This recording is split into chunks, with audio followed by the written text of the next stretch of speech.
Il est arrivé tout simplement l'hiver dernier lors d'une discussion dans une soirée, je veux dire, avec le père Alexandre Robineau, où je lui ai proposé de faire cette manifestation.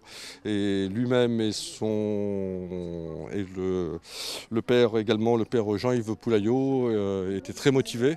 Et donc m'ont demandé de faire le nécessaire pour que cette manifestation ait lieu avec leur soutien et leur participation également.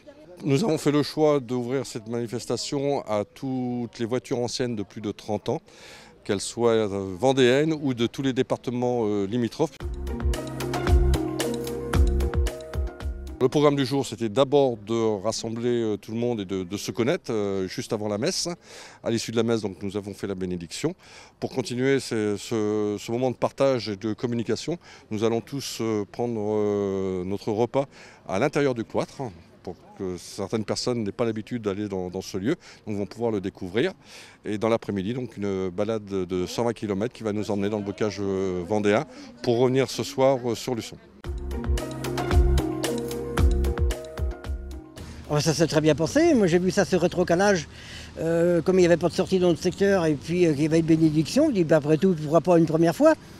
Et puis bon, la messe à la cathédrale, tout ça, et puis visiter la cathédrale après, c'était formidable, je trouve. Je trouve ça vraiment bien. Faut qu'ils continuent à le faire, hein. C'est leur première édition, mais ils peuvent continuer. Je pense qu'ils auront de plus en plus de monde, à mon point de vue. Ah, c'est une bénédiction, c'est une première. Ça change de...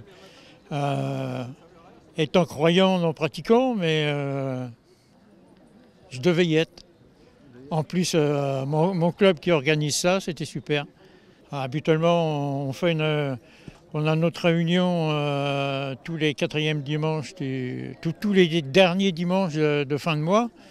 Ça vient de droite et de gauche, mais d'aussi loin, c'est la première fois.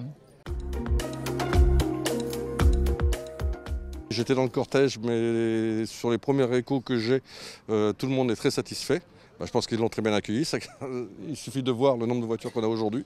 Et surtout ceux qui n'appartiennent pas forcément, puisque c'est ouvert à tous, ceux qui n'appartiennent pas forcément à l'ASVAM. Alors peut-être une deuxième édition, ça on ne le sait pas encore. Ça sera décidé un petit peu plus tard. Et la journée n'est pas finie puisque cet après-midi, nous partons pour une balade de 120 km qui va nous amener dans le bocage vendéen.